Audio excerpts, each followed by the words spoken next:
المطر مضطرين ان ندفعوا الضريبه في الوقت اللي بنطبق فيه على اصحاب رؤوس الاموال وعلى رجال الاعمال بصوره صارخه.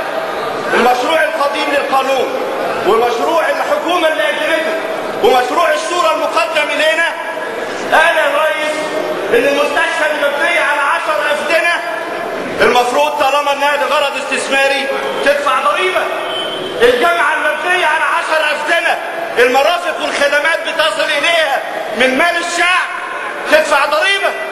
لكن فوجئنا يا ريس انا عايز اسكر المجلس الموقر وضمائر الساده النواب ان احد الزملاء وقف في هذا المجلس الشهر الماضي وقال يا جماعه انا عندي جامعتين خاصتين واحنا بنكسب ملايين حرام ما ندفعش. فاذا باللجنه الموقره تحذف الشرطين اللي كانوا موجودين في مشروع الحكومه وفي مشروع الشورى وفي اللجنه السابقه وفي القانون السابق.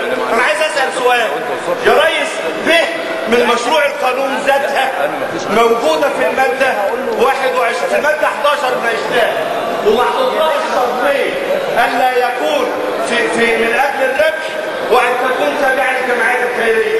في المستشفى اللي مبنيه على 10 أفدنة وبتاخد من مال الدوله خدمات ومرافق، والجامعه المبنيه على 20 فدان وبتاخد من مال الدوله خدمات ومرافق، نعفيها ازاي في الوقت اللي مش عايزين تاخد فيه؟ وبتقول لي الشخص اللي مات ابنائه يقدموا شهاده فقر علشان الدوله تعفيهم وتتحمل عنهم. ثم تعالى اسال السيد مقرر اللجنه رئيس اللجنه سؤال واضح فدان، بتقول لي هعفي كل وحده في كل عقار. صاحب المدينه السياحيه، مش هقول لك القريه السياحيه اللي فيها 1000 شاليه، كل شاليه فيها قيمته السوقيه اقل من 500,000، هتعفي له ال1000 وحده في الوقت اللي بتاخد فيه ضريبه من ان مات عيال، مات ابوه ومش لاقي يصرف وبتقول له قدم شهاده فقر. حرام عليكم ارحموا الناس، بتشرعوا لمين؟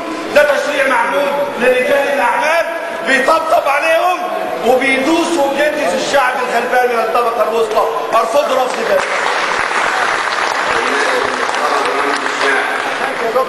انا خطاب للساده النواب مش للساده الحكومه.